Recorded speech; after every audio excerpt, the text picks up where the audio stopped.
నమస్కారం. సిటీ వార్తలకు స్వాగతం. ముందుగా ముఖ్యాంశాలు. సీఎం చంద్రబాబు అధ్యక్షతన కేబినెట్ సమావేశం.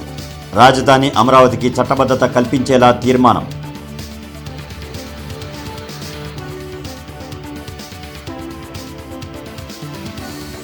బీఆర్ స్టేడియం అభివృద్ధికి కేంద్ర సహాయ మంత్రి పెమ్మసాని శంకుస్థాపన. చంద్రబాబును కించపరిచేలా జగన్ మాట్లాడితే ఊరుకోమంటూ వార్నింగ్.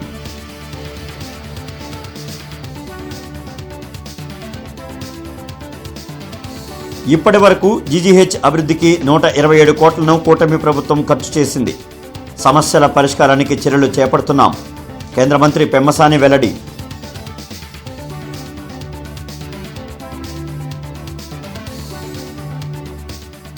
అమరావతి కోసం అసెంబ్లీలో తీర్మానం అన్నది చంద్రబాబు డ్రామా. విమర్శించిన వైసీపీ రాష్ట్ర కోఆర్డినేటర్ సజ్జల.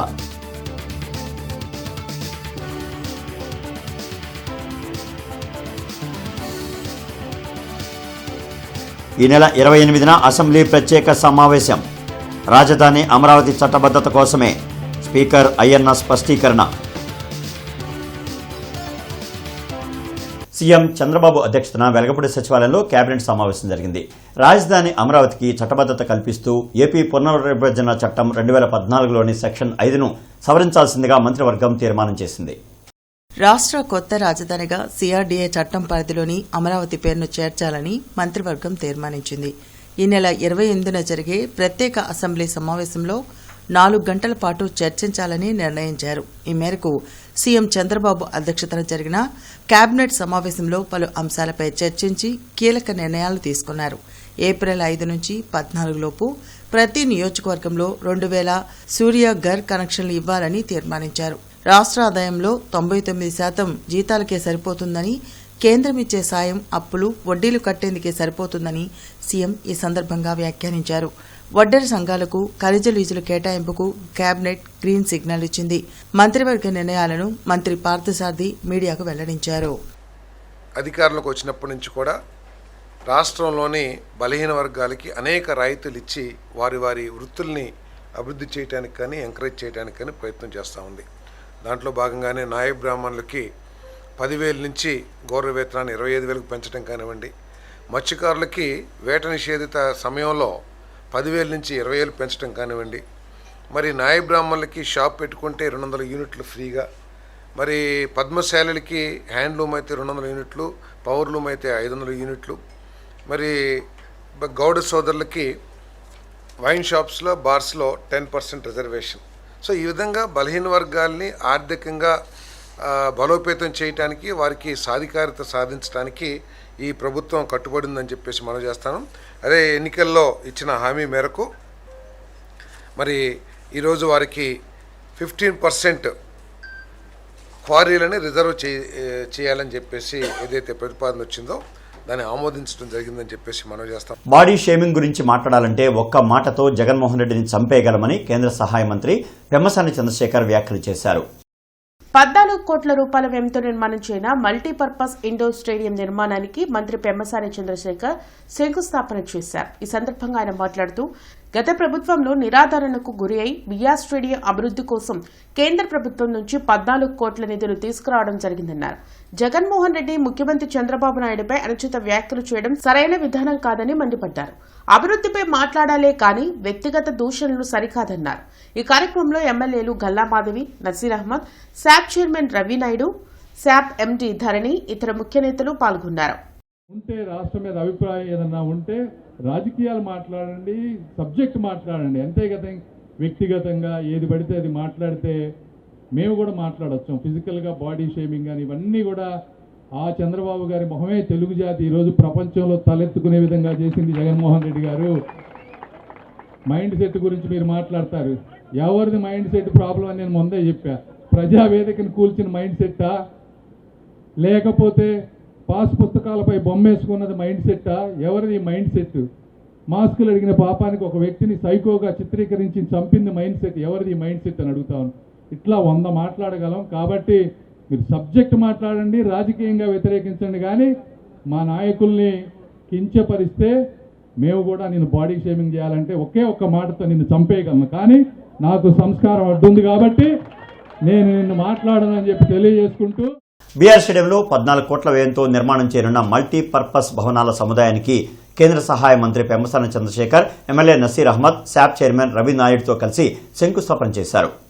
బీఆర్ స్టేడియంలో మల్టీపర్పస్ ఇండోర్ స్టేడియం నిర్మాణ శంకుస్థాపన కార్యక్రమం సందర్భంగా ఎమ్మెల్యే నసీర్ అహ్మద్ ఆధ్వర్యంలో మణిపురం బ్రిడ్జ్ నుండి బీఆర్ స్టేడియం వరకు భారీ ర్యాలీ నిర్వహించారు.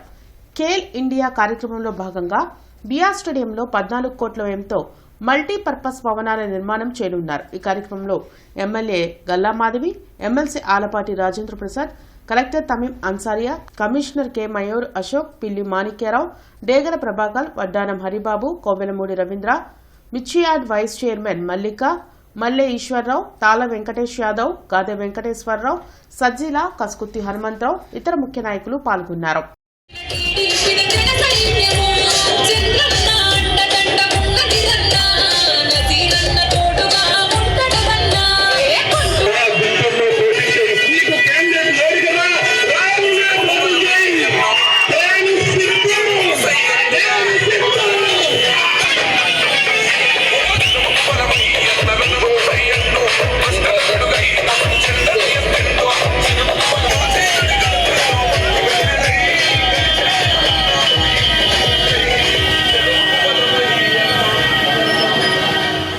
ఇరవై 26 ఎకరాల బీఆర్ స్టేడియం స్థలం 6 ఎకరాలు కబ్జాకు గురైందని ఎమ్మెల్యే నసీర్ అహ్మద్ వెల్లడించారు.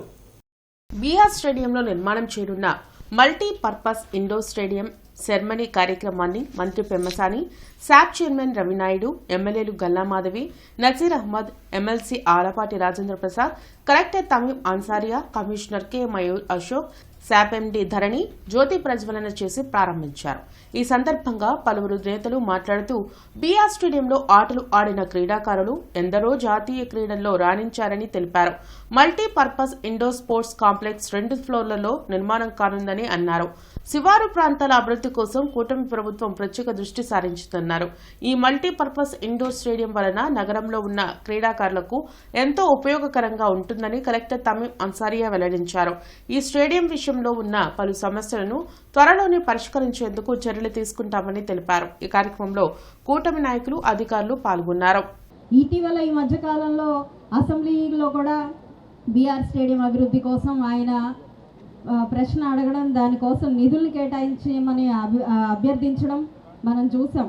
దానికి అందులో భాగంగా ఈరోజు ఆయన కృషికి, ఆయన ఆకాంక్షలకి, ఇక్కడున్న క్రీడాకారుల యొక్క ఆశలకి ఊతాన్ని అందించేలాగా కేంద్ర మంత్రివర్యులు పెమ్మసాని చంద్రశేఖర్ గారు ఖేలో ఇండియాలో భాగంగా 17 కోట్ల రూపాయలు దీనికి విధుల్ని తీసుకురావడం, ఫేజ్డ్ మేనర్గా ఈ స్టేడియం మొత్తాన్ని కూడా అభివృద్ధి ప్రజల్లోకి ముందుకు వెళ్తామని హామీ ఇవ్వడం చాలా చాలా సంతోషం. తెలుగుదేశం పార్టీ అధికారులు లేనప్పుడు అనేక పర్యాయాలు ఈ స్టేడియంని అభివృద్ధి చేయాలని చెప్పి మేము అనేక పోరాటాలు చేసినటువంటి పరిస్థితులు. ఈరోజు ఎన్నికలు అయిపోయిన తర్వాత, కూటమి ప్రభుత్వం ఏర్పడిన తర్వాత కూడా అసెంబ్లీ సాక్షిగా ఈ బ్రహ్మానంద రెడ్డి స్టేడియం యొక్క అభివృద్ధి కావాలని చెప్పి పదే పదే అడగడం జరిగింది. దాని తర్వాత కేంద్ర మంత్రివర్యులు కేంద్రం ఖేలో ఇండియా ద్వారా 14 కోట్ల రూపాయలు ఆయన ఈ శాంక్షన్ చేయించడం నిజంగా ఆయనకు మీ అందరి తరపున, గుంటూరు తూర్పు నియోజకవర్గ ప్రజల తరపున హృదయపూర్వకమైనటువంటి ధన్యవాదాలు తెలుపుతా ఉన్నాను. అంటే ఈ రోజున మనం ఆలోచించుకోవాల్సింది ఏంటంటే, ఈ రోజు ఇక్కడ మల్టీపర్పస్ ఇండోర్ స్టేడియం అనేది మనందరికీ అవసరం అనేది అందరికీ తెలుసు. కానీ దానికి నిధులు ఏ రకంగా కావాలి? ఇవాళ డిపిఆర్ని మనం చూసాం, ఫ్లైఓవర్స్కి డిపిఆర్ వేయమంటే వాళ్ళు డిపిఆర్ ప్రాజెక్టు పంపడానికి 6 నెలలు అయితే వెళ్ళిన నెలలో దానికి నిధులు కేటాయించినటువంటి ఘనత పెమ్మసాని చంద్రశేఖర్ గారిది. అంటే ఒక ఆలోచన చేయటం, ఈ రోజున మన యొక్క ముఖ్యమంత్రి చంద్రబాబు నాయుడు గారు కూటమి ప్రభుత్వంలో ఏ రకంగా ఆయన నిరంతర శ్రమ చేస్తూ ఈరోజు నిత్య శ్రామికుడిగా ఏ రకంగా. సో దీని వలన గుంటూరు ప్రజలకు, ముఖ్యంగా ఇక్కడికి ఉన్న స్పోర్ట్స్ మెన్, స్పోర్ట్స్ విమెన్ అందరికీ కూడా ఒక మంచి అవకాశం. వారు నేషనల్ లెవెల్, అదేవిధంగా ఇంటర్నేషనల్ లెవెల్లో స్పోర్ట్స్లో వారు పాల్గొని అక్కడ వారు గెలవడానికి ఈ స్పోర్ట్స్ కాంప్లెక్స్ అనేది చాలా ఉపయోగపడుతుంది. ఇలాంటి ఒక మంచి ప్రాజెక్ట్ని తీసుకువచ్చినందుకు ప్రజలందరి తరపున, ముఖ్యంగా ఇక్కడ ఉన్న క్రీడాకారుల తరపున డిస్ట్రిక్ట్ స్పోర్ట్స్ అథారిటీ చైర్మన్గా నేను కేంద్ర మంత్రివర్యులకు హృదయపూర్వక కృతజ్ఞతలు తెలియజేస్తున్నాను. ఆంధ్రప్రదేశ్ రాజధానిగా అమరావతికి పూర్తిస్థాయి చట్టబద్ధత కల్పించే దిశగా కీలక అడుగు పడింది. ఈ నెల 28వ తేదీన ఉదయం 11 గంటలకు అసెంబ్లీ ప్రత్యేక సమావేశం నిర్వహించనున్నట్లు శాసనసభ స్పీకర్ చింతకాయల అయ్యన్న పాత్రుడు ప్రకటించారు. అమరావతిని రాజధానిగా గుర్తించాలనే అంశంపై ఇప్పటి వరకు చట్టపరమైన స్పష్టత లేదని, ఈ లోటును భర్తీ చేసేందుకే ఈ సమావేశాన్ని ఏర్పాటు చేస్తున్నట్లు ఆయన వెల్లడించారు. విజయవాడ అమరావతి ప్రాంతమే రాష్ట్ర రాజధానిగా ఉండాలని అసెంబ్లీలో ఏకగ్రీవ తీర్మానం చేసి వెంటనే కేంద్ర ప్రభుత్వానికి పంపనున్నట్లు స్పీకర్ వివరించారు. కేంద్ర ప్రభుత్వం కూడా అమరావతిని రాజధానిగా ఆమోదించిందని, అయితే పార్లమెంట్లో బిల్ పాస్ కావాల్సి ఉందని అయ్యన్న పాత్రుడు పేర్కొన్నారు. ఈ నెల 4వ తేదీ వరకు పార్లమెంట్ సమావేశాలు ఉన్నందున రాష్ట్ర అసెంబ్లీ చేసే తీర్మానాన్ని వెంటనే పార్లమెంట్లో ప్రవేశపెట్టి చట్టం చేయించేలా నిర్ణయం తీసుకున్నట్లు ఆయన తెలిపారు. ఈ చట్టం పూర్తయితే రాజధాని విషయంలో కొందరు చేస్తున్న విమర్శలను శాశ్వతంగా తెరపడుతుందని స్పీకర్ స్పష్టం చేశారు. గవర్నర్ ఎస్ అబ్దుల్ నజీర్ ఉత్తర్వుల మేరకు వెలగపూడిలోని అసెంబ్లీ హాల్లో ఈ 6వ సెషన్ జరగనుంది. ఇప్పుడు వరకు మన రాజధాని చట్టబద్ధమైనటువంటి నిర్ణయం రాలేదు. ఇంకా అప్పుడు వచ్చి అమరావతి రాజధాని ఉన్నాం కానీ చట్టపరంగా లేదు. ఇప్పుడు నుంచి ట్రై చేస్తున్నాం. ఇప్పుడు కేంద్ర ప్రభుత్వం కూడా అమరావతిని ఒప్పుకుంటారు. ఒప్పుకోవడం కాదు కావాల్సింది పార్లమెంట్లో బిల్లు పాస్ అవ్వాలి. అంటే రేపు 4వ తారీఖు వరకు పార్లమెంట్ ఉంది. ఇప్పుడు ప్రధానమంత్రి గారు అంత కూర్చొని మాట్లాడుకొని చట్టబద్ధం చేద్దాం, డిలే చేయడం ఎందుకు అని చెప్పి నిర్ణయం తీసుకున్నారు. అంటే మాకు ఫోన్ వచ్చింది 2 రోజుల క్రితం, అమరావతి రాజధానిగా ఉండాలని చెప్పి అసెంబ్లీలో ఒక తీర్మానం చేసి పంపించుకున్నారు. ఇమీడియట్గా 4వ తారీఖునేమో పార్లమెంట్లో పెట్టి దాన్ని చట్టం చేస్తారు. అంటే రేపు 28 అసెంబ్లీ పెట్టాను. 28 అసెంబ్లీ ఉదయం 11 గంటలకు స్టార్ట్ అవుతుంది, సాయంత్రం వరకు జరుగుతుంది. రాష్ట్రంలో వంట గ్యాస్, పెట్రోల్, డీజిల్ కొరత లేదని మంత్రి నాదెండ్ల మనోహర్ తెలిపారు. వెలగపూడి సచివాలయంలో నాదెండ్ల మనోహర్ మీడియాతో మాట్లాడారు. ఎల్పీజీ నుంచి పీఎన్జీకి మారేవారిని ప్రోత్సహిస్తామని చెప్పారు. దీపం పథకానికి ఇచ్చే సబ్సిడీని కూడా వర్తింపచేస్తామని అన్నారు. రాష్ట్ర వ్యాప్తంగా ఉన్న అంగన్వాడీ కేంద్రాలకు ఇండక్షన్ స్టవ్లను ఇస్తున్నట్లు పేర్కొన్నారు. పెట్రోల్ కొరత అంటూ సోషల్ మీడియాలో వచ్చే వదంతులను నమ్మి ప్రజలు పానిక్ అవ్వొద్దని సూచించారు. పిఎన్జీ ద్వారా గ్యాస్ నిరంతరంగా సరఫరా అవుతూ ఉంటుంది. సిలిండర్ లాగా మనం ఎప్పుడైతే మన సిలిండర్ నిల్వలు పూర్తవుతాయి ఇమీడియట్గా వెళ్ళి మళ్ళీ మనం దాన్ని మార్చుకునే అవకాశం, బుకింగ్స్ అటువంటి అవసరం లేకుండా నిరంతరం 24/7 365 డేస్ మనకి సరఫరా జరిగే అవకాశం ఉంటుంది. అదే కాకుండా ప్రత్యేకంగా అపార్ట్మెంట్స్లో కానివ్వండి, ఇండస్ట్రియల్ యూనిట్స్ అంటే మన హోటల్స్, పెద్ద పెద్ద రెస్టారెంట్స్, వీళ్ళందరూ కూడా ఈ స్కీమ్లో ఉపయోగించుకుంటే కేంద్ర ప్రభుత్వం నుంచి మనం ప్రస్తుతం తీసుకునే ఈ కమర్షియల్ ఎస్టాబ్లిష్మెంట్స్ కోసం ఇచ్చే 10%ఏ కాకుండా అడిషనల్ 10% కూడా మనకు వచ్చే అవకాశం ఉంది. కాబట్టి దీన్ని ప్రమోట్ చేద్దామని ఈరోజు రాష్ట్ర కేబినెట్ ఒక నిర్ణయం తీసుకుంది. రాజధాని అమరావతిలో 11 లక్షల చదరపు అడుగుల్లో అసెంబ్లీ నిర్మాణం జరుగుతుందని మంత్రి నారాయణ వెల్లడించారు. అసెంబ్లీ నిర్మాణానికి సంబంధించిన సెంట్రల్ హాల్కు ఫైలింగ్ పనులను నారాయణ ప్రారంభించారు. B+G+3 అంతస్తుల్లో అసెంబ్లీ నిర్మాణం ఉంటుందని చెప్పారు. భవనం పైన 250 మీటర్ల ఎత్తులో టవర్ ఉంటుందని, సందర్శకులు టవర్ పైకి వెళ్లి అమరావతి మొత్తం చూసేలా డిజైన్ చేసినట్లు స్పష్టం చేశారు. రాజధాని అమరావతిలో జరుగుతున్న అగ్ని ప్రమాదాలపై పోలీసుల విచారణ జరుగుతుందన్న మంత్రి గత ప్రభుత్వం రైతులను అనేక ఇబ్బందులకు గురిచేసిందని మండిపడ్డారు. అయితే ఈ నేపథ్యంలో అసెంబ్లీ భవనం అనేది దాదాపు 11 లక్షల చదరపు అడుగుల విస్తీర్ణంలో దీన్ని కన్స్ట్రక్ట్ చేస్తున్నాం. దీని హైట్ 250 మీటర్ల హైటు. ఇది B+G+3 అంటే బేస్మెంట్, గ్రౌండ్ ప్లస్ 3 అంతస్తులు ఉంటుంది. దానిపైన నుంచి యాక్చువల్గా ఏంటంటే 250 మీటర్ల హైట్లో టవర్ ఉంటుంది. విజిటర్స్ టవర్ పైకి పోయి సిటీ మొత్తాన్ని యాక్చువల్గా చూసే విధంగా దీన్ని Norman fast and partners design చేశారు. ఇది యాక్చువల్గా మన యొక్క సాంస్కృతిక విలువలు, వాస్తు శిల్ప నైపుణ్యము అలా అన్నిటినీ జోడించి దీన్ని అనేక దఫాలుగా దీని మీద డిస్కస్ చేసి గవర్నర్ ముఖ్యమంత్రి గారి యొక్క అప్రూవల్ తీసుకుని యాక్చువల్ చేయడం జరిగింది. దానికి సంబంధించి ఈరోజు దీన్ని 4 భాగాలుగా విభజించి వాళ్ళు వర్క్ చేస్తున్నారు. అందులో 3 భాగాలు అయితే వరకు ఆల్రెడీ స్టార్ట్ అయ్యి ఫైల్స్లో దాదాపు 70% కంప్లీట్ చేశారు. ఈరోజు 4వ భాగంలో కూడా యాక్చువల్గా స్టార్ట్ చేశారు. ఈ విధంగా అమరావతి క్యాపిటల్ సిటీలో ఏదైతే డెవలప్ చేస్తామని ఆ రోజు రైతులకు మాట ఇచ్చామో మాట ప్రకారం ముందుకు పోతున్నాం. అయితే ఈ నేపథ్యంలో ఈ యొక్క మొన్న పైపులు కొన్ని కాల్చడం జరిగింది. దానికి ముందు ఎల్ఎన్టీ వాళ్ళది కాల్చారు, ఆ తర్వాత మొన్న మెగా వాళ్ళది కాల్చారు. దీని మీద యాక్చువల్గా concern department, police department, crew department యాక్చువల్గా ఇన్వెస్టిగేషన్ చేస్తున్నారు. నిజంగా ఎవరు తప్పు చేసినా ఖచ్చితంగా యాక్షన్ తీసుకోవడం జరుగుతుంది. కూటమి ప్రభుత్వం అధికారంలోకి వచ్చాక ఇప్పటి వరకు 127 కోట్లు ఖర్చు చేసి జీజీహెచ్లో పలు అభివృద్ధి కార్యక్రమాలు చేయడం జరిగిందని కేంద్ర సహాయ మంత్రి పెమ్మసాని చంద్రశేఖర్ వెల్లడించారు. కలెక్టర్ కార్యాలయంలో జీజీహెచ్ అధికారులు, హెచ్డీఎస్ కమిటీ సభ్యులతో కేంద్ర సహాయ మంత్రి పెమ్మసాని చంద్రశేఖర్ ఎమ్మెల్యే నసీర్ అహ్మద్తో కలిసి సమీక్షా సమావేశం నిర్వహించారు. ఈ సందర్భంగా మంత్రి పెమ్మసాని చంద్రశేఖర్ మీడియాతో మాట్లాడారు. తులసి రామచంద్ర ప్రభు ఇచ్చిన సర్వీస్ బ్లాక్ 50% పనులు పూర్తయ్యాయని, మిగతా వర్క్ 2 నెలల్లో పూర్తవుతుందన్నారు. జీజీహెచ్లో శానిటేషన్ కోసం 4 కోట్లు కేటాయించామన్నారు. ముఖ్యమంత్రి చంద్రబాబు నాయుడు 18 కోట్లతో పెట్ సిటీ స్కాన్ ఇచ్చారని, 2 వారాల్లో దాన్ని అందుబాటులోకి తీసుకువస్తామన్నారు. ప్రతిరోజు 4,000 మంది అవుట్ పేషెంట్స్ వస్తున్నారని, ప్రైమరీ సెంటర్స్ కొంత మెరుగుపడితే జీజీహెచ్కి లోటు తగ్గుతుందన్నారు. దేశంలో పెట్రోల్, గ్యాస్ తగినంత ఉన్నాయని, కొంతమంది వ్యాపారులు కృత్రిమ కొరత తీసుకొస్తున్నారని మండిపడ్డారు. అధికారులు పట్టించుకొని కృత్రిమ కొరత సృష్టించే వారిపై కఠిన చర్యలు తీసుకోవాలని ఆదేశించారు.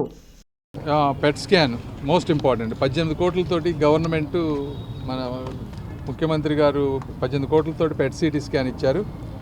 దాన్ని ఇమీడియట్గా వర్క్లోకి ఒక 2 వీక్స్లో తీసుకొచ్చి ఓపెన్ చేయాలని, ఎందుకంటే దానికి మెయింటెనెన్స్ కాస్ట్ ఉంటుంది. ఆ మెయింటెనెన్స్ కాస్ట్ ఎవరు ఇస్తారనే దాని మీద కొంత పెండింగ్ ఉంది. అయితే దాన్ని ఇప్పుడున్న ఫండ్స్లోనే ఒక 1 year ట్రయల్ పర్సన్ లాగా నడిపితే నెక్స్ట్ ఎలా చేద్దాం అనే దాంట్లో ఉన్నాం. కాబట్టి ఆ పెట్ స్కాన్ ఒక 2 వీక్స్లో స్టార్ట్ చేయాలి.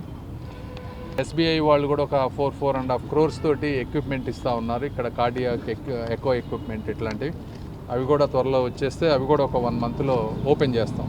బట్ ఏదేమైనప్పటికీ టోటల్గా ఇప్పటివరకు మేము 127 crores బోత్ గవర్నమెంట్ నుంచి 53, మిగిలింది 73 CSR ఫండ్స్ తోటి ఇప్పటివరకు వర్కులు స్టార్ట్ అయినటువంటివి. వీటన్నిటినీ అంచెలంచెలుగా చేసి గవర్నమెంట్ సైడ్ నుంచి కూడా అవసరమైనటువంటి ప్రతి ఒక్క ఎక్విప్మెంట్ని కూడా త్వరతగిన అందించేటువంటి కార్యక్రమం జరుగుతూ ఉంది.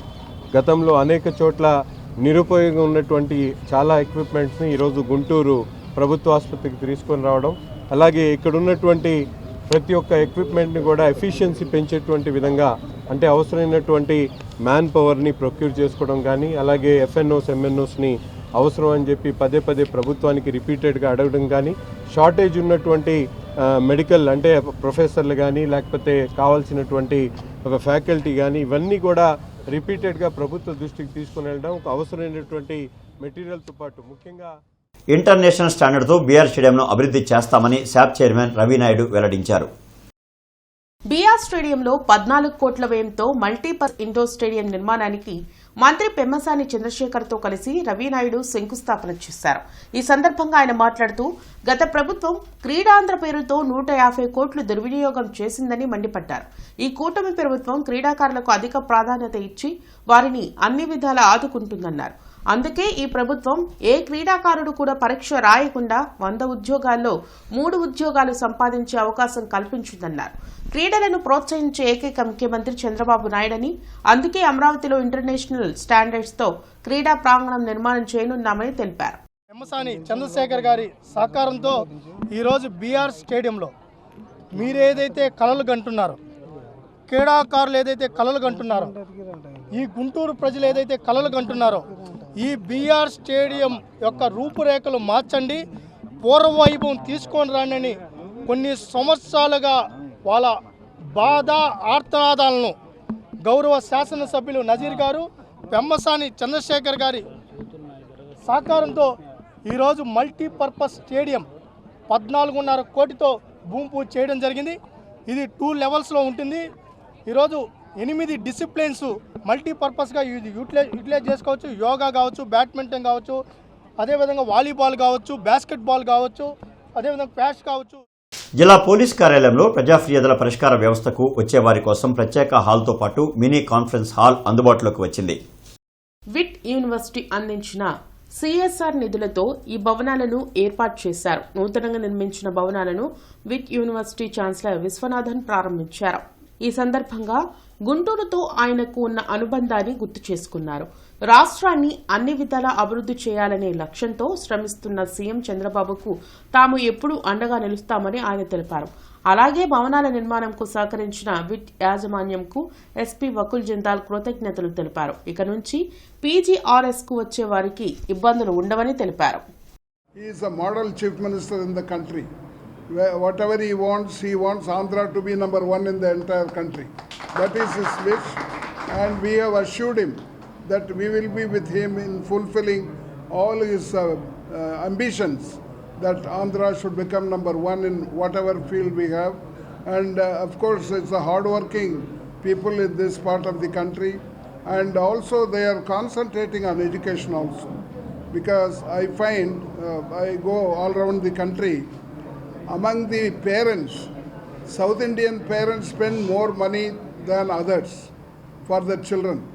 Among the South Indian state, Andhra is number one who spend more money on children. ఈరోజు చాలా సంతోషంగా ఉంది. So VIT chancellor doctor G Viswanathan గారు, ఆయనకి చాలా లాంగ్ ఎక్స్పీరియన్స్, లాంగ్ కెరియర్. ఆయన ఎంపీగా పనిచేశారు. అదేవిధంగా విఐటి ఇన్స్టిట్యూషన్స్ అధినేతగా చాలా సంవత్సరాల నుంచి లీడ్ చేస్తున్నారు. మంచి education institutions, education services provide చేస్తున్నారు. మన అమరావతిలో కూడా విఐటి ఏపీ యూనివర్సిటీ కింద మంచి ఎడ్యుకేషన్ సర్వీసెస్ ఇస్తున్నారు. అక్కడ ఆల్మోస్ట్ 20,000 మంది ఆ ఇన్స్టిట్యూషన్లో చదువుతున్నారు. సో వాళ్ళు కార్పొరేట్ సోషల్ రెస్పాన్సిబిలిటీ భాగంగా మన డిస్ట్రిక్ట్ పోలీస్ ఆఫీస్లో ఈ పీజీఆర్ఎస్ బిల్డింగ్, అదేవిధంగా మినీ కాన్ఫరెన్స్ హాల్ కట్టడం జరిగింది. అమరావతి కోసం అసెంబ్లీలో తీర్మానం అంటూ సీఎం చంద్రబాబు మరో డ్రామా చేస్తున్నారని వైసీపీ రాష్ట్ర కోఆర్డినేటర్ సజ్జల రామకృష్ణారెడ్డి విమర్శించారు. అమరావతి పేరుతో జరిగిన అవినీతి, రైతులకు పరిష్కారం కాని అంశాల నుంచి ప్రజలను పక్కదోవ పట్టించే ప్రయత్నం చేస్తున్నారని ధ్వజమెత్తారు. తాడేపల్లిలోని వైసీపీ కేంద్ర కార్యాలయంలో సజ్జల మీడియాతో మాట్లాడారు. అమరావతి కోసం అసెంబ్లీలో తీర్మానం చేయాల్సిన అవసరం ఎందుకు వచ్చింది? ఎవరు అడ్డంకులు సృష్టిస్తున్నారో ప్రజలకు చంద్రబాబు చెప్పాలని సజ్జల డిమాండ్ చేశారు. ఈరోజు ఏం చేశాడు? మళ్ళీ ఇప్పుడు ఈ 2 ఏళ్లలో ఒక్కటే అడుగుతున్నాం, ఏదన్నా ఒక కొత్త ఏదన్నా దీంట్లో వచ్చింది. కొత్త ప్లాన్ కోసం మళ్ళీ 400 కోట్లు ఈ మధ్య చదివించుకుంటున్నాడు అనేది డిజైన్ కోసం అని చెప్పి 400 కోట్లు ఇస్తున్నాడంట.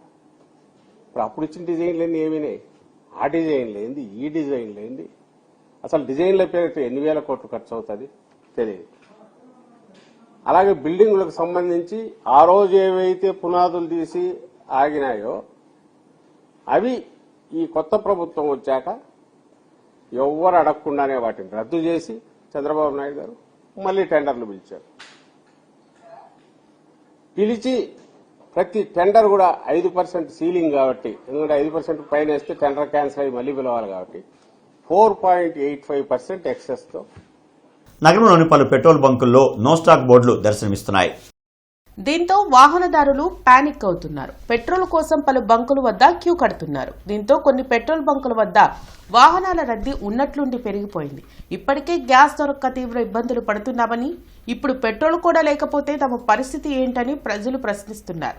కేంద్ర రాష్ట్ర ప్రభుత్వాలు వాస్తవ విరుద్ధంగా ప్రకటనలు చేస్తున్నాయని, గ్యాస్ పెట్రోల్ సమృద్ధిగా ఉంటే బంకులు ఎందుకు మూతపడుతున్నాయో చెప్పాలని నిలదీస్తున్నారు. సామాన్యులు ఇప్పటికే నిత్యావసరాల ధరలు పెరుగుదలతో బెంబేలెత్తిపోతున్నాడని, ప్రభుత్వాలు స్పందించి బ్లాక్ మార్కెట్పై కఠిన చర్యలు తీసుకోవాలని డిమాండ్ చేస్తున్నారు.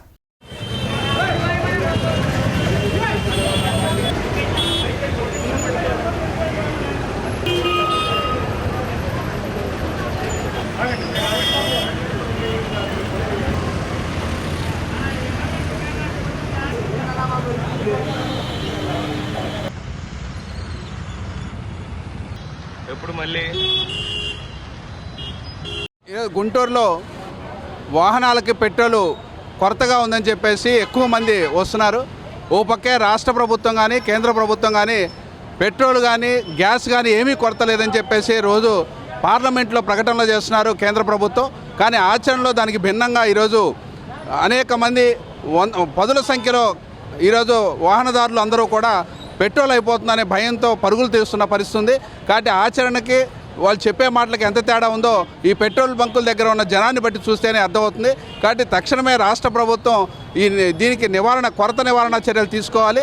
కాబట్టి మాటల వరకే పరిమితం కాకుండా దానికి కొరతకు కారణం ఏంటో పరిశీలించి ప్రజల్లో ఉన్న భయాందోళనను పోగొట్టాలని చెప్పేసి మేము కోరుతున్నాం. రాష్ట్రంలో దేశంలో పెట్రోల్ నిల్వలు ఫుల్గా ఉన్నాయని చెప్తా ఉన్నారు. మరోవైపు చూస్తే గుంటూరు నగరంలో దాదాపు అనేక పెట్రోల్ బంకులు నిన్న అర్ధరాత్రి నుంచి మూసివేస్తా ఉన్నారు. మేము అడుగుతా ఉంటే పెట్రోల్ బంకుల యాజమాన్యాల దగ్గరకు వచ్చి అడుగుతా ఉంటే పెట్రోల్ నిల్వలు ఇంకా మాకు రాలేదని చెప్తా ఉన్నది. మరోవైపు ఏమో ప్రభుత్వం ఏమో పెట్రోల్ నిల్వలు ఉన్నాయంటున్నారు, వీళ్ళని అడుగుతా ఉంటే పెట్రోల్ లేదంటా ఉన్నారు. ఈ యొక్క కేంద్ర ప్రభుత్వము రాష్ట్ర ప్రభుత్వము ఈ యొక్క ఇరాన్ యుద్ధం మీద స్పష్టమైన ప్రకటన, అంటే అసలు పెట్రోల్ నిల్వలు లేకపోతే ఈ విధంగా వీళ్ళు ఎందుకు మూసివేస్తారని మేము ప్రశ్నిస్తా ఉన్నాం. ఒకవేళ ఉంటే ఈ దళారులు అమ్ముకుంటా ఉన్నారా బ్లాక్ మార్కెట్లో అని అడుగుతా ఉన్నాము. మరోవైపు గ్యాస్ లేక అనేక పరిశ్రమలు మూసివేస్తా ఉన్నారు. గ్యాస్ నిల్వలు పూర్తిగా ఉన్నాయని చెప్తా ఉన్నారు. కమర్షియల్ గ్యాస్ దాదాపు 5,000, 6,000 రూపాయలు పెట్టి అమ్ముతా ఉన్నారు. చిన్న సిలిండర్లు 2,000 నుంచి 3,000 రూపాయలు అమ్ముతా ఉన్నారు. కాబట్టి మేము ఒకటే చెప్తా ఉన్నాము, ఈ యొక్క రాష్ట్ర ప్రభుత్వము కేంద్ర ప్రభుత్వము పూర్తిగా విఫలమైందని ఈ సందర్భంగా ఆరోపిస్తా ఉన్నాం. కమిషనర్ మయూర్ అశోక్ పొన్నూరు రోడ్లోని ఏబీసీ సెంటర్, ఏటుకూరు రోడ్లోని compost yard, Pattabhipuram main road తదితర ప్రాంతాల్లో పర్యటించారు.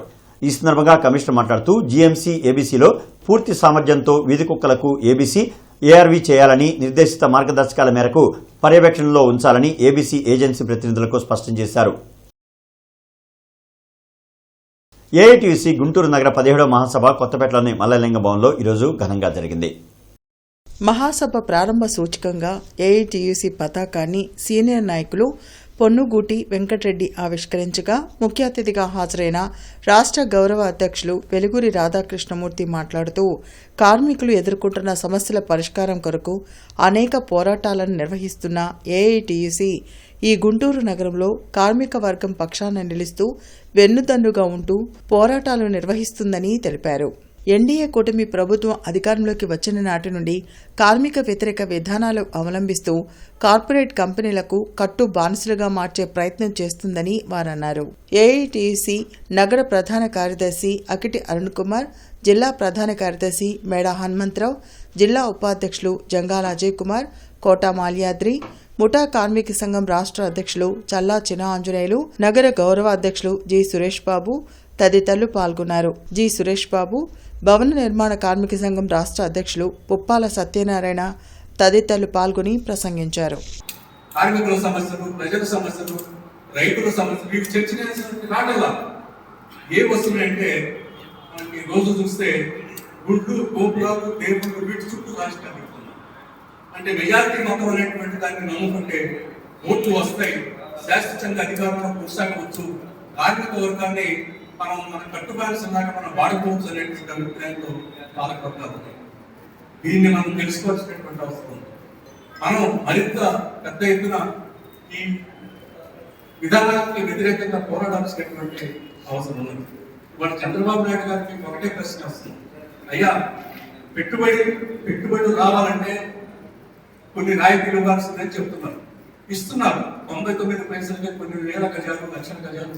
శ్యామలనగర్ 11వ లైన్ సీతారామనగర్ ఎన్జీజీ కాలనీలోని శ్రీ సీతారామ మందిరంలో చతుర్థ శ్రీ సీతారామ కళ్యాణ మహోత్సవం అత్యంత వైభవంగా నిర్వహిస్తున్నట్లు ఆలయ కమిటీ తెలియజేసింది. ఈ సందర్భంగా ఆలయ పూజారి కృష్ణమూర్తి శర్మ మాట్లాడుతూ భద్రాచలంలో సీతారామ కళ్యాణం ఎలాగైతే నిర్వహిస్తారో అదేవిధంగా శ్రీ సీతారామ మందిరంలో కూడా శ్రీ సీతారామ కళ్యాణ మహోత్సవం నిర్వహిస్తామని తెలిపారు. స్వామివారి కళ్యాణంలో పాల్గొనే దంపతులు ఆలయ కమిటీ వారిని సంప్రదించాలని కోరారు. ఈ కళ్యాణ మహోత్సవం తిలకించి తీర్థ ప్రసాదాలు స్వీకరించి భక్తుల స్వామివారి కృపకు పాత్రలు కావాలని కోరారు. శనివారం నుంచి వివిధ సాంస్కృతిక కార్యక్రమాలు నిర్వహిస్తామని తెలిపారు. ఆ సాంస్కృతిక కార్యక్రమాల్లో విజేతలైన వారికి బహుమతులు అందచేయడం జరుగుతుందన్నారు.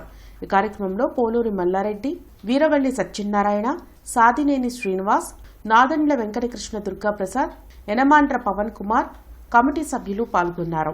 సీతారాం నగర్ ఎన్జీజీఓ కాలనీ 11వ లైన్లో వేయించేసుకున్నటువంటి శ్రీ సీతారామస్వామి వారి యొక్క దేవస్థానంలో రేపు శ్రీరామనవమి పర్వదినాన్ని పురస్కరించుకొని మన ఆలయంలో ఉదయం 6 గంటల నుంచి విశేష పూజా కార్యక్రమములు, తదుపరి ఉదయం 10 గంటల నుంచి శ్రీ సీతారామస్వామి వార్లకి భద్రాద్రిలో రాముల వారికి ఎలా అయితే అత్యంత వైభవోపేతంగా కళ్యాణోత్సవ కార్యక్రమం జరుగుతుందో అదేవిధంగా మన ఆలయంలో ఉన్నటువంటి సీతారాములకు కూడా స్వామివారికి అదేవిధంగా అత్యంత వైభవంగా శాంతి కళ్యాణ మహోత్సవం జరుగుతుంది. ఈ యొక్క కళ్యాణ మహోత్సవంలో కూడా భక్తులందరూ కూడా పాల్గొని స్వామివారి యొక్క తీర్థప్రసాదములు స్వీకరించమనవి. అలాగే ఈ కళ్యాణోత్సవం తదుపరి మధ్యాహ్నం 12 గంటల నుంచి స్వామివారి యొక్క మహాప్రసాదమైనటువంటి అన్నప్రసాదాన్ని ఇక ఈ వార్తలు ఇంతటితో సమాప్తం. నమస్కారం.